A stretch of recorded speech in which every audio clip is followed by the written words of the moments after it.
본 방송에서 제공하는 투자 정보는 투자 판단에 대한 조언입니다. 방송에서 제공하는 주식의 가치, 가격 상승 및 하락에 대해서는 방송사에서 보장하지 않습니다. 실시간 정보 브리핑입니다. 첫 번째 헤드라인입니다. 미국의 인플레이션이 크게 둔화한 것으로 나타나면서 미증시가 일제히 랠리하자 엔비디아가 6% 이상 급등하는 등 반도체주가 일제히 상승했습니다. 반도체 모임인 필라델피아 반도체 지수도 4% 이상 급등했고요. 이날 엔비디아와 관련해 특별한 호재는 없었습니다. 특히 인텔은 5.73% 올랐고 인텔뿐만 아니라 다른 반도체주도 일제히 오름세를 기록했습니다. 대만의 TSMC는 2.81%, 브로드컴은 5.07% 각각 급등했습니다. 두 번째 소식입니다. 미국의 지난달 생산자 물가지수가 크게 둔화한 것으로 나타나면서 미국 증시가 일제히 상승했습니다. 기술주 랠리로 나스닥 상승폭이 특히 컸고요. 이날 노동통계국은 지난달 PPI가 전월 대비 0.1% 상승에 그쳤다고 발표했습니다. 이는 시장의 예상을 크게 하회했고 전년 대비로는 2.2% 상승이었습니다. 이 또한 시장의 예상치인 2.3% 상승을 밑돌았고요. 특히 연준의 인플레이션 목표치인 2%에 근접해 인플레이션이 둔화한 것으로 나타남에 따라 시카고 상품거래소에서 거래되는 금리 선물은 연준이 9월 FOMC 회의에서 50bp 금리 인하를 할 확률을 53%로 반영했습니다. 세 번째 소식입니다. 글로벌 수요 둔화가 중동 긴장 고조를 압도하며 국제유가가 2% 이상 급락하고 있습니다. 하마스가 이스라엘의 텔아비브 로켓 2발을 발사하는 등 중동 긴장이 고조되고 있음에도 국제 원유 수요가 둔화하고 있음이 드러났습니다. 국제에너지기구에 따르면 중국의 경기 둔화로 글로벌 석유 수요가 계속해서 둔화하고 있습니다. IEA는 석유 수출국 기구가 감산을 유지하더라도 브라질과 캐나다, 가이아나, 미국의 생산량으로 인해 2025년에는 원유 잉여가 발생할 것으로 예측하고 있습니다. 마지막 소식입니다. 제너럴 모터스는 예상치 못한 브레이크 잠금 방지 시스템 작동에 대한 문제로 미국 내 21,469대의 전기 SUV를 리콜하고 있으며 OTA 업데이트를 통해 문제를 해결할 예정이라고 미국 도로교통안전국이 현지 시간 13일 밝혔습니다. 지난 4월 미국 도로교통안전국은 브레이크 보조 장치 손실과 관련한 주장에 대해 3,000대 이상의 리릭 전기 자동차에 대한 예비 평가를 시작했습니다. ABS는 작동 시 바퀴가 잠기는 것을 방지해 사고 위험을 줄이는 데 도움을 줍니다.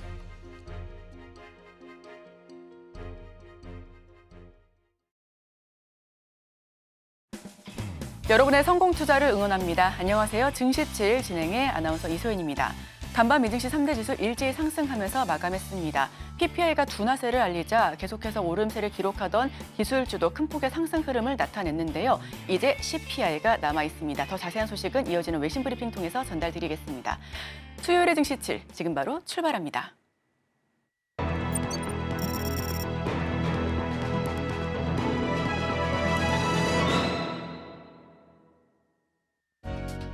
네, 복잡한 외신 이야기 쉽고 간편하게 전해드립니다. 증시7 외신 브리핑 오은비입니다. 네, 미국의 이번 주 첫 주요 인플레이션 지표 발표 이후 화요일 주식시장이 반등하면서 지난달의 최고치에 근접했습니다.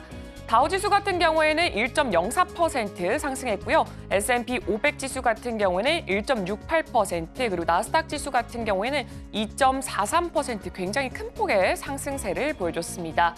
현재 S&P 500 지수는 7월에 기록한 사상 최고치에서 약 5% 정도밖에 떨어지지 않은 상태입니다. 종목별로는 매그니피센트 7이 일제히 이렇게 상승세를 보여줬습니다. 엔비디아와 테슬라는 각각 6.53%, 5.24% 급등했고요. 다른 종목들도 1에서 2%대 상승세를 기록을 했습니다. 이어서 간밤에 있었던 소식들 전해드리겠습니다. 네, 7월 도매 물가 지표가 예상보다 낮게 오르면서 연준의 금리 인하 가능성이 더 커졌습니다. PPI는 제조업체와 서비스 제공업체가 받는 판매 가격을 나타내고 있고요. 화요일에 미 노동부가 발표한 PPI는 월간 기준으로 0.1% 상승에 그쳤습니다.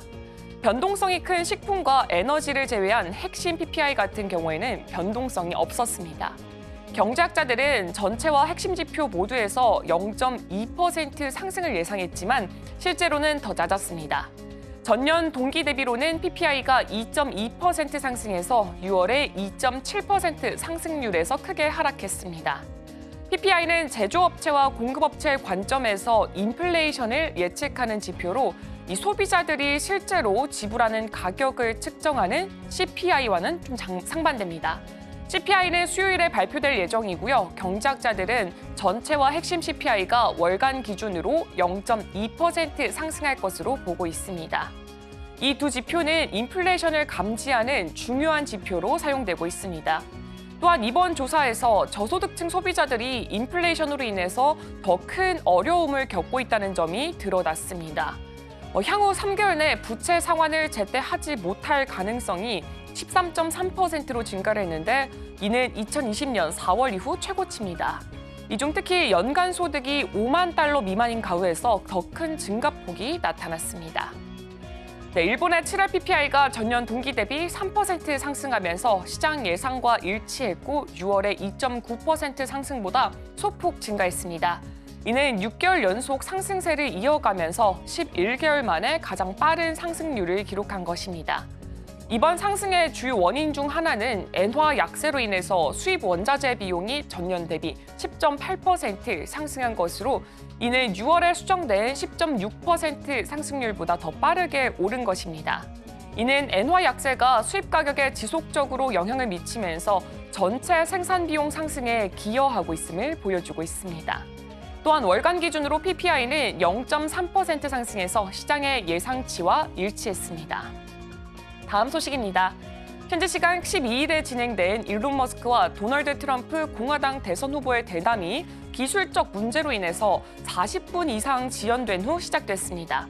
머스크는 이 지연이 디도스 공격 때문이라고 주장을 했지만 이에 대한 확인은 아직까지 이뤄지지는 않았습니다.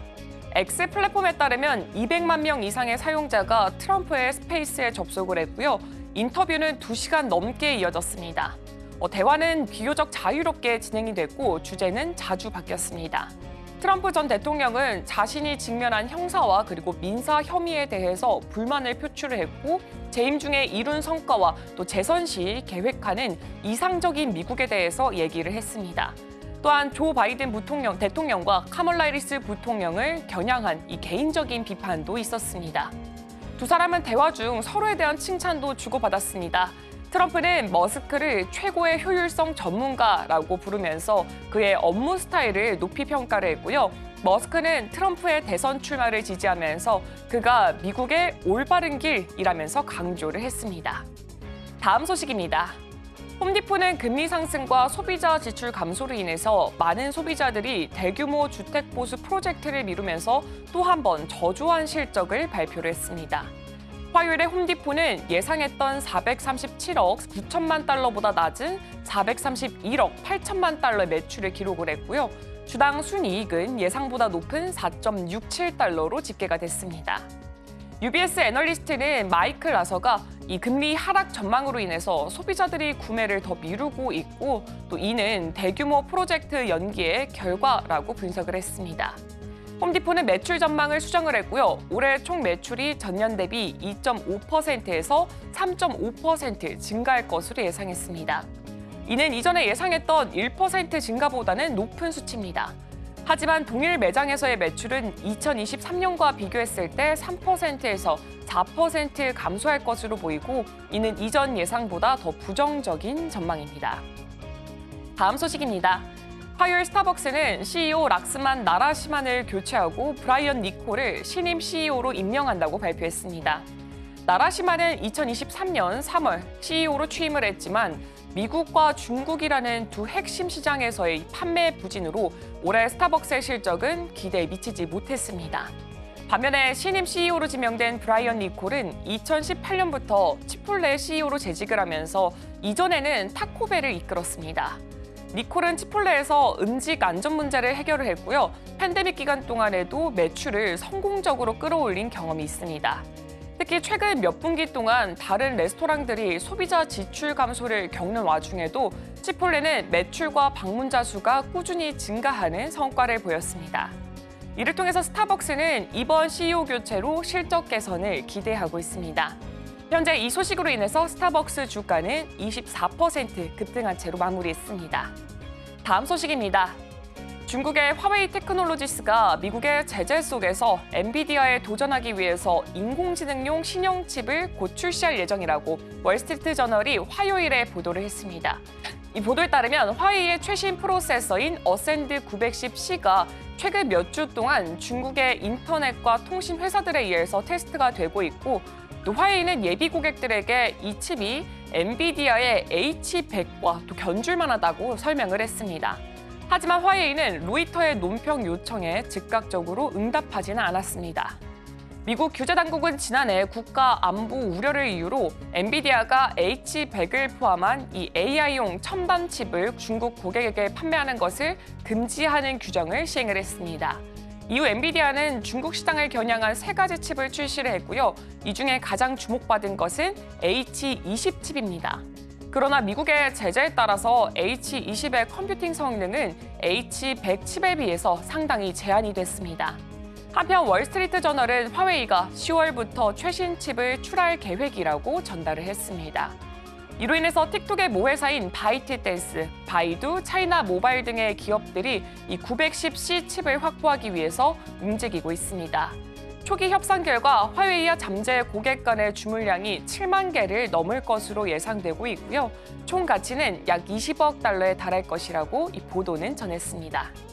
네, 오늘 제가 준비한 소식은 여기까지입니다. 이어서 국내 소식과 더불어서 오늘의 일면에서 전문가들의 술주까지 만나보시길 바랍니다.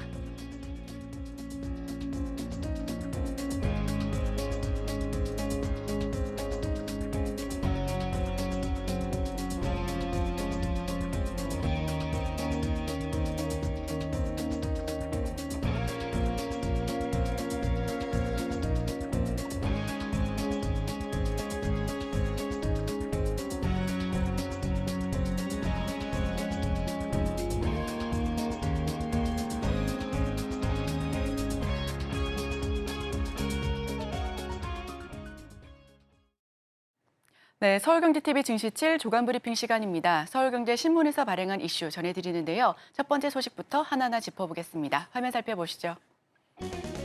한국 판매 EQEN 모두 파라시스 탑재했나? 벤츠 침묵에 소문만 무성. 첫 번째 소식 전해드립니다. 인천 청라의 아파트 지하 주차장에서 전기차 화재 사고가 발생한 지 열흘이 넘도록 제조사인 메르세데스 벤츠 코리아의 침묵이 이어지고 그 배경에 관심이 쏠리고 있습니다. 현대차 그룹에 이어 수입차 경쟁사인 BMW 코리아도 배터리 제조사 공개 행렬에 동참하고 있지만요.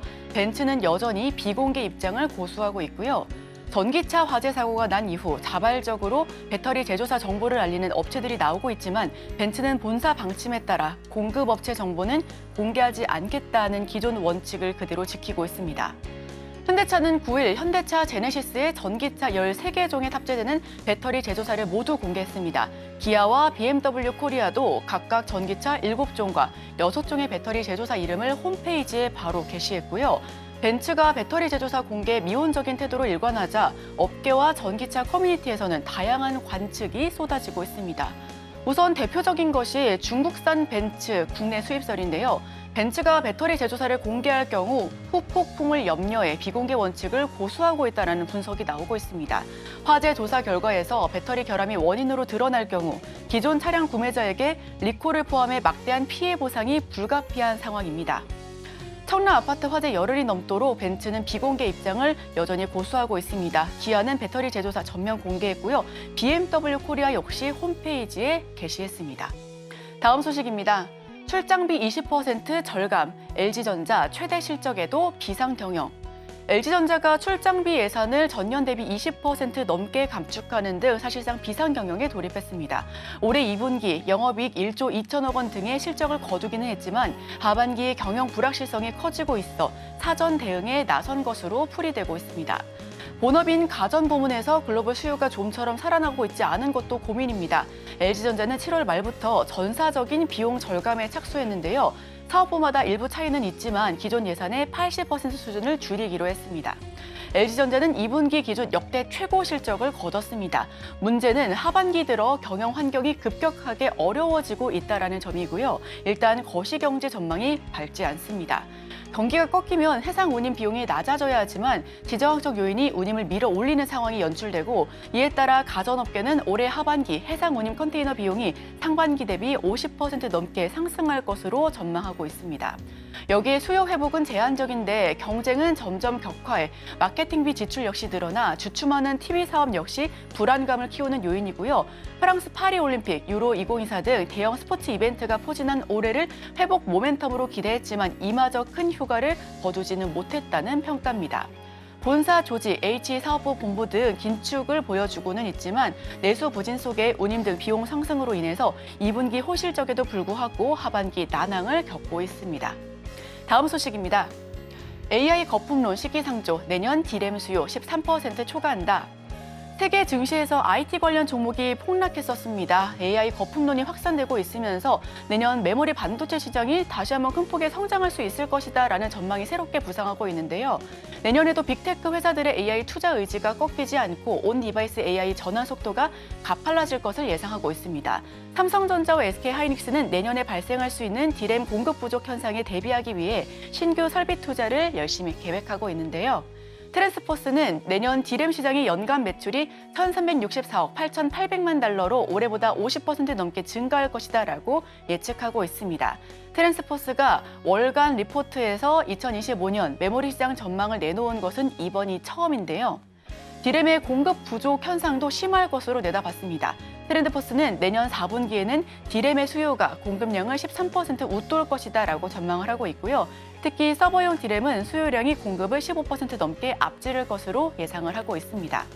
업계에서는 마이크로소프트와 아마존, 메타, 알파벳 등 AI로 주가를 끌어올렸던 회사들이 내년에도 설비 투자 경쟁을 이어갈 수 있을 것으로 내다보고 있습니다. 범용 D램이 들어가는 스마트폰, 노트북 PC 시장에서도 온 디바이스 AI 붐으로 더 많은 메모리가 필요할 수 있을 것으로 예상을 하고 있고요. 트랜스포드는 매출 50% 넘게 증가할 것이다라고 내다보고 있고요. 온 디바이스 붐에 메모리가 각광을 받을 것이다라고 예견하고 있습니다. SK도 M16을 중심으로 생산 능력을 확대해 나갈 것으로 예상하고 있으니까요. 이 부분도 함께 체크하시면 좋겠습니다. 다음 소식입니다. 영업이익률 20% 넘긴 현대 엘리베이터, 승강기 유지 관리에 AI 결합한다. 헬린대 엘리베이터, 건설 경기 침체로 인한 승강기 신규 설치 부진을 인공지능을 결합한 유지관리 서비스로 극복을 하고 있습니다. 이미 영업이익률 20%를 웃도는 서비스 사업에 단가가 더 높은 프리미엄 상품을 확대 적용하면서 수익성을 강화하겠다라고 하는 전략이고요. 현대 엘리베이터는 올해 하반기 프리미엄 유지관리 서비스인 미리를 해외 시장에 선보일 예정입니다. 미리는 IoT와 AI 클라우드 등을 연동한 승강기 첨단 유지관리 서비스로 지난해 6월 국내 시장에 처음 출시했습니다. 승강기 운행 현황을 실시간으로 모니터링하고 부품 교체 주기와 이상 신호 정보를 제공해 고장으로 인한 다운타임을 기존 대비 43%까지 감소할 수가 있을 것으로 보여지고요. IoT 연동 프리미엄 미리 국내 점유율 9년 연속 1위를 기록하고 있습니다. 올해 하반기에는 해외 시장에도 진출한다라는 소식입니다. 다음 소식입니다. 마지막 소식이고요. 어닝 서프라이즈 크래프톤, 일본 텐고 게임웍스 인수한다. 네, 어제 크래프톤 12% 넘는 급등세로 종가 형성했었습니다. 크래프톤이 올해 2분기 시장 전망치를 크게 웃도는 어닝 서프라이즈를 기록한 건데요. 인기 지적 재사건, 즉 IP의 흥행으로 매출과 영업이익 모두 분기 기준 최대치를 달성했습니다. 크래프톤은 올해 2분기 3,321억 원의 영업이익을 기록한 것으로 공시를 했는데요. 배틀그라운드 IP가 실적 성장을 이끌었고요. 맵 업데이트를 하고 걸그룹 뉴진스와의 협업 콘텐츠를 선보이면서 이용자 수와 유료 결제 이용자 수가 함께 증가한 것으로 보고 있습니다. 특히 PC 콘솔 부분은 상반기 월간 활성 이용자 수가 전년 동기 대비 40% 넘게 증가했으며 유료 결제 이용자는 130%나 넘게 늘었습니다. 배틀그라운드 모바일은 중동 인기 배우와의 협업 그리고 성장형 스킨이 실적 개선에 기여했다라는 평가를 받고 있고요. 2분기 영업이익 153%, 매출은 83%나 넘게 올랐습니다. 연내 인조이 등 신작 2개 종을 출격한다고 하니까요. 이 부분도 함께 체크 포인트로 짚어보셔도 좋겠습니다. 네, 제가 준비한 소식은 여기까지입니다. 계속해서 오늘의 일면을 통해 전문가와 수혜주까지 찾아보도록 하겠습니다. 저희와 끝까지 함께 하시죠.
네, 오늘의 일면 헤드라인입니다. 외국인 9개월째 바이코리아 지난달 국내 주식 2.5조 순매수. 헤르메스 스타 김신 팀장 함께합니다. 어서 오세요. 네, 안녕하세요. 네, 어제장에서도 외국인은 코스피에서 1,318억 원을 사들였습니다. 외국인 수급 개선 이루어지고 있는 것인지 헤드라인 풀어주시죠. 일단 어제 금감원에서 외국인 수급에 대한 동향, 이제 7월 달분을 발표를 했는데 이 부분에 대해서 우리가 조금 더 면밀하게 살펴볼 필요가 있지 않을까라고 보여지고 있어요. 지금 뭐 기사라든지 혹은 헤드라인의 내용을 보게 되었을 때 지난달에는 주식 2조 5천억을 매수를 했다. 9개월 연속적으로 매수를 하고 있는 부분이 있기 때문에 굉장히 긍정적인 모습들이 나오고 있다라고 보여지고 있긴 하나 전월 대비했을 때 비교 수치를 우리가 조금 더 비교를 해보면 전월 대비했을 때는 규모가 감소해 있다는 부분들이 나와주고 있고요. 특히 유가증권 시장이라든지 코스닥 쪽에 대한 비중 자체가 상당히 달라졌습니다. 6월 같은 경우에는 코스피 쪽에 대해서는 2조 정도를 매수를 했는데 7월에는 2조 3천억 정도를 매수를 했다는 점에서 현재 외국인들은 코스피 쪽에 대한 비중을 더 넓히고 있다는 의미로 해석이 될 수가 있고요. 코스닥 같은 경우를 보게 되었을 때 매수에 대한 규모가 감소한 흐름들이 나와주고 있는데 거의 1조에서 2천억 부근 사이로 굉장히 큰 폭의 하락세가 나와주고 있습니다. 물론 우리가 지금 살펴보고 있는 이 지표들이 후행 지표라는 점들을 감안을 하면 좀 이제 결과론적일 수가 있긴 하나 그럼에도 불구하고 우리가 알 수 있는 부분들은 외국인들이 거래 대금이 약해지고 있을 때 그리고 수급이 굉장히 약해지고 있을 때 오히려 코스피 혹은 반도체 쪽에서만 집중을 하고 있고 그 나머지에 대한 부분들 같은 경우는 좀 매도에 대한 흐름들이 나오고 있다고 보시면 좋을 것 같아요. 우리가 그동안 7월 달에 대해서 복귀를 해보면은 그동안 상반기에 잘 움직였던 산업들이 쉬어갔습니다. 대표적으로 전력기기라든지 혹은 화장품, 음식료 이런 다양한 섹터들이 있는데 결국 이쪽에 대해서도 외국인의 수급 이탈이 나오는 부분들 같은 경우는 추가 하락에 대한 부분들이 더 나올 수가 있으니 주의할 필요가 있다고 보시면 좋을 것 같아서 현재 외국인이 어디에 집중을 하는지 혹은 어디에서 이탈을 하는지 여부가 최근 시장에서는 가장 중요한 수준이지 않을까라는 의견 드려보도록 하겠고요. 7월 말 기준으로 했을 때 외국인이 현재 시가총액의 약 30%를 차지하고 있는 만큼 외국인의 비중이 가장 중요하다. 그리고 제가 항상 반도체라든지 혹은 외국인 수급에 대한 이야기를 할 때 미국계와 영국계라는 이야기를 굉장히 많이 했어요. 지난 4월까지의 매수를 보면 영국계가 많이 매수를 했고 5월과 6월, 7월 같은 경우를 보게 되었을 때는 미국계가 굉장히 많이 주도를 했습니다. 그 다음 차트도 한번 볼게요. 네, 화면 나오고 있습니다. 지금 국가별 상장 주식에 대한 보유 현황인데 비중을 보게 되었을 때 현재 미국계가 가장 많다라는 점들, 한 전체 외국인 비중에서의 약 40% 정도가 미국계이다 보니까 최근의 시장 기조가 미국과 함께 커플링이 되어가는 현상들. 물론 우리의 회복세가 미국보다 조금 더디긴 하지만 그럼에도 불구하고 뭐 선물이라든지 혹은 미국 M7에 대한 커플링과 함께 연동되는 경향이 미국과 함께 미국계가 굉장히 많이 들어왔기 때문이라 보시면 좋을 것 같아요. 그러면 이 미국계가 들어오기 시작했을 때부터 무엇이 가장 먼저 움직였냐? 반도체였습니다. 미국계가 들어오기 시작하면서 삼성전자를 비롯한 SK하이닉스 쪽에 대한 강세 흐름들이 나오면서 지수단에서의 상승세가 나왔고요. 그래서 현재 미국 쪽에서 집중하고 있는 반도체 역시도 잔고가 굉장히 많이 남아있기 때문에 우리가 더 볼 수밖에 없다 보시면 좋을 것 같고 그 다음에 주목을 해야 되는 게 영국계입니다. 물론 유럽 전체로 따지게 되었을 때는 약 30% 정도의 비중이지만 그중에서 가장 많이 차지하고 있는 게 영국계 약 10% 정도라고 보시면 좋을 것 같고 그 다음에 사진도 한번 보게 되었을 때 현재 이것도 역시 7월에 대한 순매수 동향이에요. 7월에 가장 많이 매수한 외국계는 영국계였다라는 뜻으로 보시면 좋을 것 같습니다. 한 6월 같은 경우가 살짝 주춤을 하긴 했지만 5월과 비슷하게 7월 같은 경우에도 연속해서 매수를 했다라는 뜻으로 보일 수가 있어서 지금 영국계가 집중하는 것도 역시 삼성전자, SK하이닉스라고 보시면 좋을 것 같아요. 지난 7월에 대한 흐름들을 보게 되었을 때 대다수의 종목군들을 굉장히 부진한 흐름들, 오히려 삼성전자 쪽에 대한 강한 매수 기조가 나왔었기 때문에 그 부분을 감안을 했을 때 영국계 같은 경우도 지금 반도체에 계속 집중을 하고 있다라고 보시면 좋을 것 같습니다. 과거에는 밸류업에 대한 기대감이었지만 최근에 영국계 역시도 반도체에 대한 집중이 나와주고 있다라는 뜻으로 보이면 좋을 것 같아서 현재 영국계도 그렇고 미국계 역시도 반도체 그리고 코스피 쪽에 조금 더 집중하고 있다라고 보시면 좋을 것 같고요. 제가 이 차트 사진을 한번 분석을 해보면 결과 아쉬웠던 점은 미국계에 대한 동향이 적었다라는 점들. 앞서 이야기를 했다시피 가장 많이 가지고 있는 쪽은 미국계입니다. 그러면 지금 시장의 키플레이어 자체는 미국계라고 보시면 좋을 것 같은데 다만 7월 같은 경우에는 순위에 미국계가 거의 없다시피 하다 보니까 8월에는 과연 미국이 얼마나 들어오는지에 따라서 지수의 상방이 상당히 갈릴 수 있다는 점을 감안을 했을 때 우리가 이 점 같은 경우는 조금 더 유의를 해볼 필요가 있다고 보시면 좋을 것 같고요. 다음에 대한 사진도 보도록 할게요.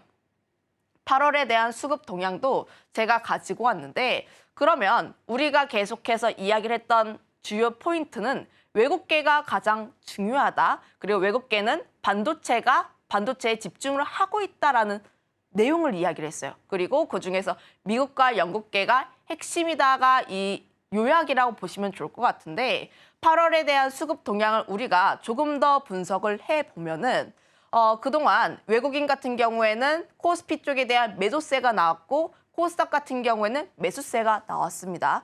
제가 지난주 이 시간 같은 경우에는 코스닥 쪽에서 외국인이 이례적으로 매수라는 흐름들이 나와주고 있기 때문에 코스닥에 집중을 해야 하고 2차 전지와 바이오 쪽에 조금 더 집중해야 하는 흐름이 나올 수가 있다라고 이야기를 했던 반면에 3거래일 전부터 코스피 쪽에 다시 한번 집중을 하고 있는 흐름들 위에서 세 번째만 보시면 좋을 것 같아요. 위에서 세 번째를 보게 되었을 때 외국인의 매도 흐름들이 점점 줄어 날아가고 있는 부분들. 이거는 누적입니다.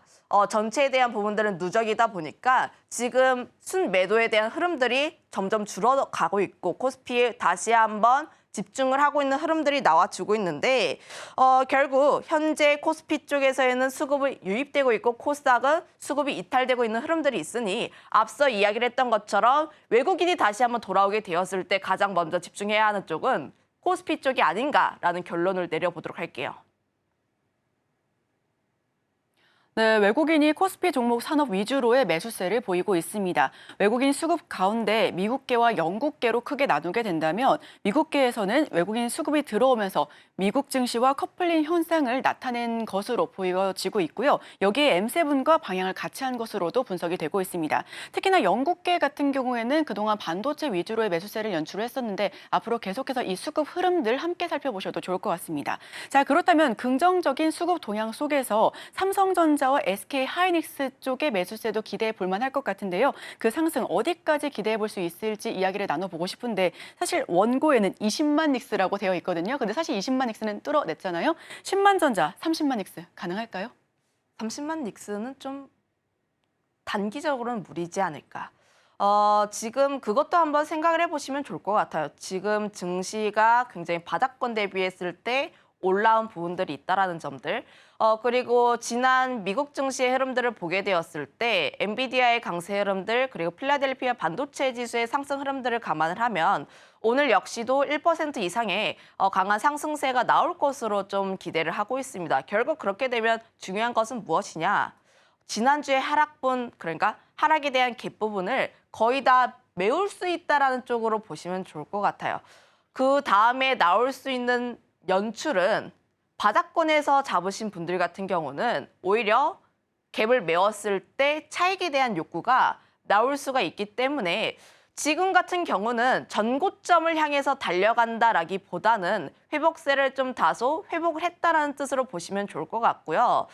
지금 사실 추가 상승에 대한 기대감도 어느 정도 있고 있고 지금 삼성전자 같은 경우에는 78,000원 그리고 SK하이닉스 같은 경우에는 단기적으로 20만 원 정도의 좀 부근대가 나올 것으로 보여지고 있기 때문에 만약에 내가 단기적인 관점에서 SK하이닉스와 삼성전자를 바라보고 있다 하시는 분들 같은 경우에는 지금도 분할에 대한 매수 관점을 유효하긴 하나 다만 방망이를 좀 짧게 치실 필요가 있다라고 보시면 좋을 것 같고요. 다만 내가 장기로 보고 있다. 특히 삼성전자도 그렇고 SK하이닉스도 그렇고 내가 장기로 보고 있고 실적에 대한 부분들이라든지 HBM 쪽에 대한 기대감 등을 보게 되었을 때 더 들고 가시겠다 하시는 분들은 조금 더 들고 가셔도 돼요. 하지만 단기적으로 부침이 있을 가능성이 있다는 점을 한번 명심해 보시면 좋지 않을까라는 생각을 하고 있습니다. 결국 반도체가 다시 한번 움직이기 위해서 가장 중요한 것은 엔비디아가 얼마나 많이 상승을 하는지 여부라고 보시면 좋을 것 같아요. 지난주 엔비디아의 하락세에서 다시 한번 추세가 돌아서는 모습들, 110선까지의 다시 한번 회복세가 나와줬기 때문에 현재 추세 자체는 완전히 형성을 했다라고 보시면 좋을 것 같아요. 블랙웰에 대한 노이즈도 있긴 하나 그럼에도 불구하고 전체적인 로드맵을 보게 되었을 때 그렇게까지 큰 지연은 아니고 지금 엔비디아의 AI 칩 같은 경우에는 없어서 못 팔 정도로 실적에 대한 기대감이 상당히 있기 때문에 여전히 엔비디아 같은 경우에는 눌렸을 때 저가 매수가 들어오려는 그런 심리가 굉장히 강하다라고 보시면 좋을 것 같아요. 그러면 엔비디아 같은 경우가 현재 전고점을 또 뚫어낼 수 있을 것이냐? 그거는 또 다른 문제라고 보시면 좋을 것 같습니다. 하락에 대한 부분들을 회복하는 것과 그리고 전고점을 뚫어내는 것 자체는 상당히 다르다라고 보시면 좋을 것 같고요. 그리고 결국 전고점을 뚫어내기 위해선 사람들이 결국 또 확인하려 합니다. 가이던스라든지 컨퍼런스 콜에서 어떤 이야기를 할지 또 사람들이 가장 궁금한 요소이다 보니까 결국 엔비디아가 여기에서 이 추세를 완성해서 전고점을 뚫어서 또 올라가기 위해선 결국 엔비디아의 실적 발표까지 더 기다릴 수밖에 없다라는 점을 감안을 했을 때 지금 역시도 변동성이 굉장히 심한 장세에서 눌렸을 때를 회복하는 그런 심리라고 보시면 좋을 것 같아서 저는 여전히 엔비디아 긍정적이긴 하나 전고점까지는 현재 단기적으로는 부담이 나올 수 있다라는 생각을 접근을 해보시면 좋을 것 같고요. 마찬가지로 반도체 투톱 역시도 현재 외국인의 매수세가 다시 한번 돌아오고 있는 모습들 최근에 물론 지난 한 달 동안 뱉어내었던 물량들이 약 2조 정도 돼요, 각각. 그런데 최근에 수급적인 동향을 보면은 3거래일 동안 한 2천억 정도, 3천억 정도의 매수가 들어오긴 했습니다. 그동안의 큰 하락세에 비해서 좀 적은 수급에 대한 유입이긴 하나 그럼에도 불구하고 매수가 들어왔다라는 점에서 보면은 SK하이닉스와 삼성전자는 엔비디아의 컨퍼런스 콜 전에 또 다시 한번 흔들릴 가능성은 있다. 하지만 그때가 기회의 요인이지 않을까라는 의견도 드려보도록 하겠습니다. 네, 삼성전자와 SK하이닉스 전고점을 향해 달려가기보다는 회복을 하고 있다라는 의견 드렸습니다. 단기적으로 분할 매수 관점에서 접근해봐도 좋겠다라는 이야기까지 나눠봤고요. 다만 8월 말에 엔비디아 실적 공개가 예고되어 있는 만큼 그 부분이 변곡점 혹은 분수령이 될 수 있을 것으로 파악이 됩니다. 자, 그렇다면 수급 이탈이 지속적으로 되고 있는 산업에 대해서도 이야기를 나눠보고 싶습니다. 이 부분은 유의가 더 필요할 것 같은데요. 어떤 섹터를 중심으로 관리를 해야 될지, 포트 전략 어떻게 세워야 될지 여쭤보겠습니다. 일단 전체적으로 다 살펴보면은 우리가 지난 상반기 동안 굉장히 열광했었던 그런 섹터가 수급에 대한 이탈이 강하게 나오고 있다라고 보시면 좋을 것 같은데 대표적으로 뭐 자동차라든지 화장품, 음식료, 전력기기 쪽이 될 것 같습니다. 그중에서 우리가 앞서 일면에 대한 기사 내용들 그리고 저희가 분석을 했던 내용에 보면은 코스닥 쪽에서의 비중이 굉장히 적어지고 있다는 점에서 한정을 지어서 보면은 전력기기 일부 종목군들, 화장품 혹은 음식료 쪽이라고 보시면 좋을 것 같아요. 결국 이들 종목군들의 공통점 자체는 수출 데이터입니다. 수출 데이터가 상반기 내내 계속 잘 나오게 되면서 실적에 대한 기대감 잘 나왔고 그로 인해서 산업 성장에 대한 기대감까지 올라왔다라고 보시면 좋을 것 같은데 다만 최근 실적이 잘 나왔음에도 불구하고 최근 같은 경우에는 약세 흐름들이 나오고 있다라고 보시면 좋을 것 같아요. 물론 수출 데이터가 1일, 10일, 20일 나올 때마다 주가의 흔들림은 변동성은 있습니다. 그럼에도 불구하고 단기적인 반짝 상승만 있었을 뿐이지 지금 추세는 거의 무너졌다라고 보시면 좋을 것 같아요. 대표적인 쪽이 화장품이라고 보시면 좋을 것 같은데 최근에 화장품 쪽에 대한 이야기가 굉장히 많이 나오고 있는 만큼 화장품 쪽에 대해서 우리가 조금 더 집중해보면 좋지 않을까라고 보시면 좋을 것 같아요. 전거래일의 실리콘투도 그렇고 코스메카 코리아도 그렇고 실적이 굉장히 잘 나왔습니다.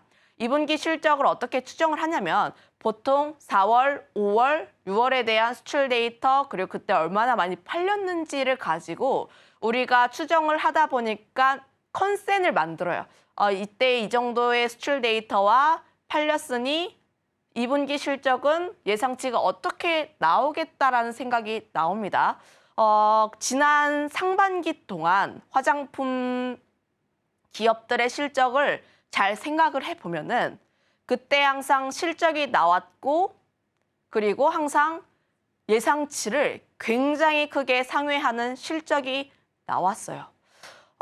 그런데 이번 2분기 실적을 좀 찬찬히 뜯어보면은 물론 실적이 잘 나온 코스메카 코리아라든지 실리콘투 같은 기업들도 있긴 하지만 아메리카퍼시픽이라든지 잉그로드 랩이라든지 혹은 CNC 인터내셔널 기대치를 하회하는 그런 실적을 발표를 했기 때문에 사람들이 생각하는 속도와는 다소 달라졌다라고 보시면 좋을 것 같습니다. 이게 가장 무서운 거예요.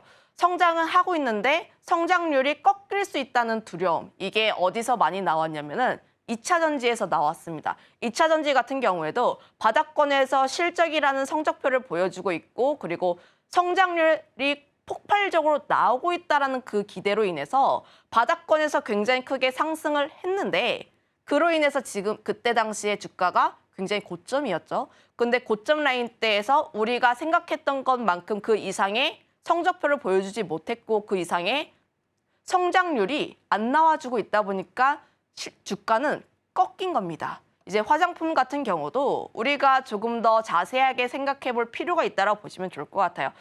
그동안 화장품의 주가가 바닥권에 있었더라면 조금 더 가져가 보자. 이제 조금 더 계속 관심 있게 볼 필요가 있고 실적이 더 잘 나오는 기업들 위주로 우리가 조금 더 관심 있게 바라볼 필요가 있다라는 내용을 좀 드려볼 수가 있었지만 다만 최근 같은 경우가 고점 대비했을 때 굉장히 크게 조금씩 꺾이고 있다라는 점들 그리고 화장품에 대한 랠리가 올해 갑자기 나온 게 아니라 지난해 내내 이야기를 했어요.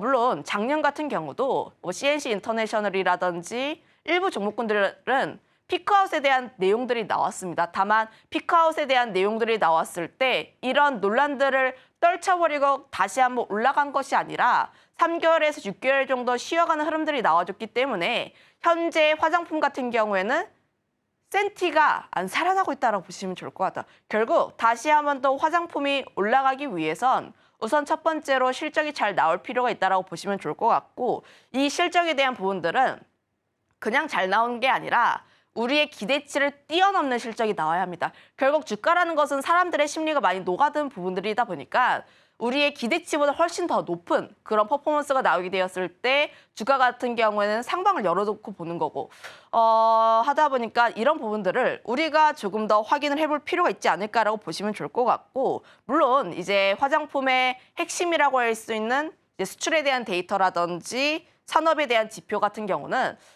견조하다라고 볼 수는 있어요. 그럼에도 불구하고 지금 같은 경우는 돌다리를 조금씩 더 두들겨 볼 필요가 있다라고 보시면 좋을 것 같습니다. 특히 대부분의 주요 이평선 이탈된 흐름들이 나와주고 있기 때문에 지금 21 종목마다 조금씩 다르긴 하지만 21선을 크게 하회하고 있고 61선 부근까지 내려온 부분들이라서 61선에서 다시 한번 과연 반등하는지 여부가 가장 중요한 포인트라고 보시면 좋을 것 같아서 당분간은 화장품에서 저가에 대한 매수세, 물론 이제 잘 고른 기업들 같은 경우에는 지금 이 기회가 굉장히 좋을 수도 있죠. 하지만 단기적으로는 좀 제한적인 흐름이 나올 가능성이 있다는 점을 한번 감안해 보시면 좋을 것 같습니다. 네, 화장품주 같은 경우에는 상반기 내내 상승 랠리를 보여줬습니다. 다만 이게 단기적으로 이뤄진 게 아니고 작년부터 계속해서 상승 흐름을 보여줘 왔기 때문에 이제부터는 실적이 조금 더 탄탄해야 될 것 같고요. 실적도 우리의 예상보다 더 크게 잘 나와야지 수급이 더 크게 개선될 수 있을 것으로 보여집니다. 화장품주 옥석 가리기가 필요한 시점이니까요. 이 부분까지도 함께 참고해 보시면 좋을 것 같습니다. 지금까지 헤르메스 스타 김신 팀장과 함께했습니다. 오늘 말씀 고맙습니다.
네, 투자하기 전에 참고해보면 좋을 리포트 준비했습니다. 오늘 제가 준비한 리포트는 낸드 관련된 전망에 관한 겁니다. 지금 바로 확인해 보겠습니다. 일단 IBK 투자증권에서 발행한 리포트고요. 일단 하나의 주제로 표현을 하자면 가격 하락은 일시적이고 AI 디바이스 출시는 가속화가 된다라고 볼 수가 있습니다. 그럼 바로 열어보도록 하겠습니다. 자, 첫 번째 포인트입니다.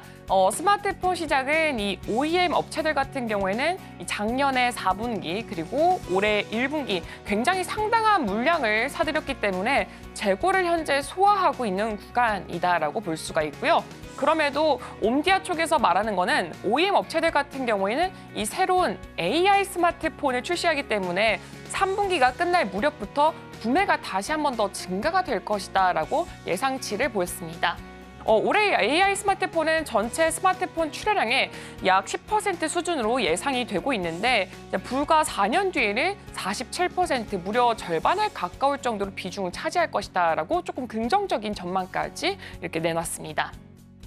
일단 지금 이렇게 확인을 해보자면 도대체 왜 지금 재고를 소화하고 있는가 살펴봤더니 첫 번째로는 스마트폰 수요가 굉장히 증가해서 그동안 많은 물건들을 쌓아뒀다라고 볼 수가 있습니다. 기사 관련된 리포트를 하나 가져와 봤습니다. 자세히 조금 더 살펴보자면 4분기 시장 모니터 보고서가 발간이 됐는데 3분기, 4분기 같은 경우에는 글로벌 스마트폰 시장이 전년 대비해서 7%, 전 분기 대비해서 8%나 성장을 해서 총 3억이 넘는 그런 숫자를 팔아냈다라고 써져 있습니다.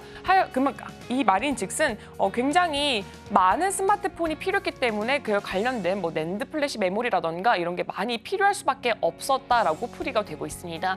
두 번째 이유를 한번 살펴보자면 가격 변동성에 대비를 했다라고 보여지는데 하나의 기사가 있습니다. 조금 더 자세하게 살펴보겠습니다.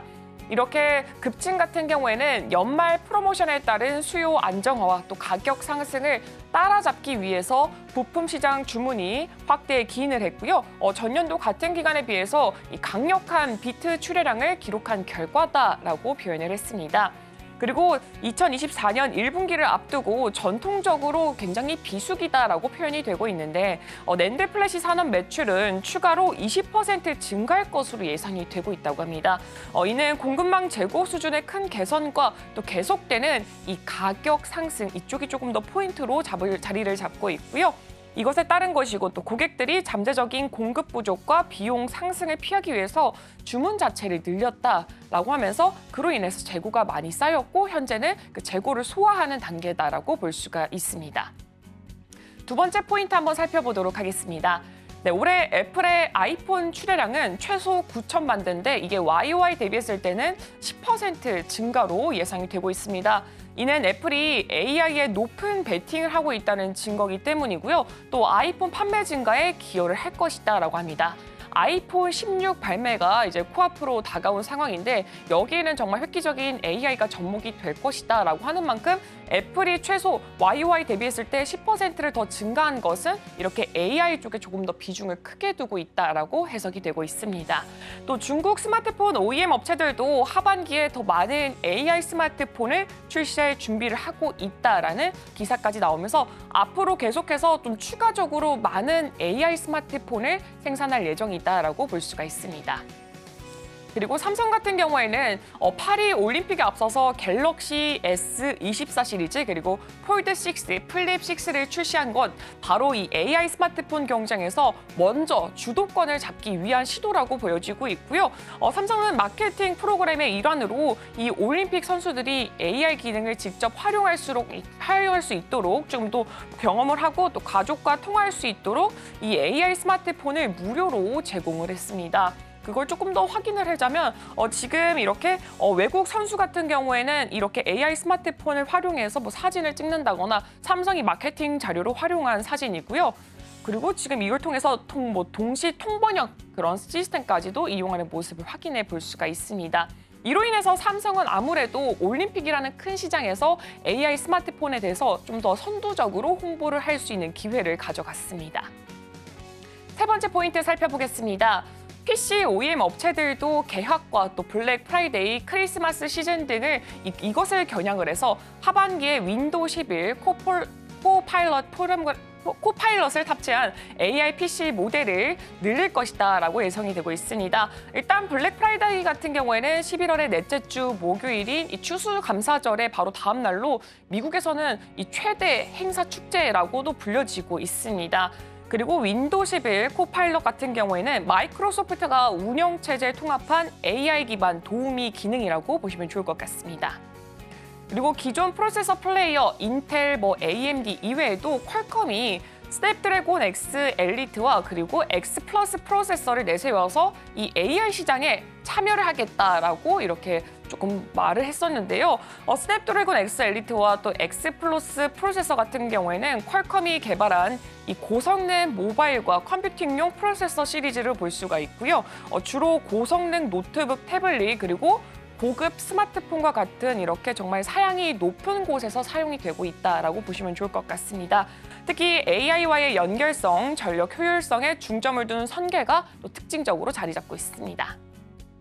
다음으로는 델과 HP, 삼성, 마이크로소프트, 레노버, 에이수스, 에이서 등 이렇게 주요 노트북으로도 유명한 업체들 퀄컴의 프로세서를 탑재한 AI PC를 출시하고 있다고 합니다. 지금 제가 이렇게 사진으로 가져온 것은 이렇게 지금 델에서 이 퀄컴의 프로세서를 탑재한 AI PC라면서 지금 앞으로 출시가 예정인 모델을 제가 사진으로 가지고 와봤는데요.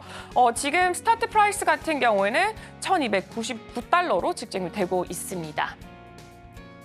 그리고 네 번째 포인트 살펴보겠습니다. 2024년 7월 512GB 트리플 TLC 가격 같은 경우에는 전 분기 대비해서 0.7% 하락한 $3.39를 기록을 했고요. 1TB TLC 가격은 전 분기 대비했을 때 2.7% 하락한 $6.51를 기록을 했습니다. 이렇게 전반적으로 시장에 있어서 낸드 플래시 메모리 하락하고 있는 게 아니냐라고 하는데 이번 리포트에서는 다시금 강세장이 돌아올 것이다라고 좀 긍정적인 평가를 내렸습니다.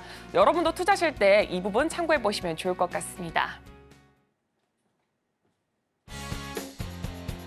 오늘의 핵심 요약입니다. 오늘 미국 7월 CPI가 발표될 예정입니다.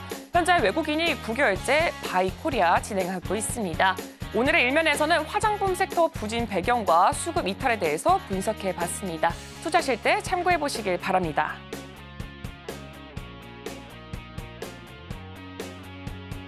네, 저희가 방송 중에 제공해드린 정보는 투자 판단에 대한 참고 자료일 뿐 해당 종목의 가치 또는 상승과 하락을 보장하지는 않습니다. 잠시 후 증시 8 서울경제TV 개장 방송이 이어집니다. 더 다양한 인사이트 가져가실 수가 있으니까요. 끝까지 함께하시길 바랍니다. 오늘 저희가 준비한 소식은 여기까지입니다. 저희는 금요일 이 시간에 또 찾아뵙도록 하겠습니다. 함께해 주신 여러분 고맙습니다.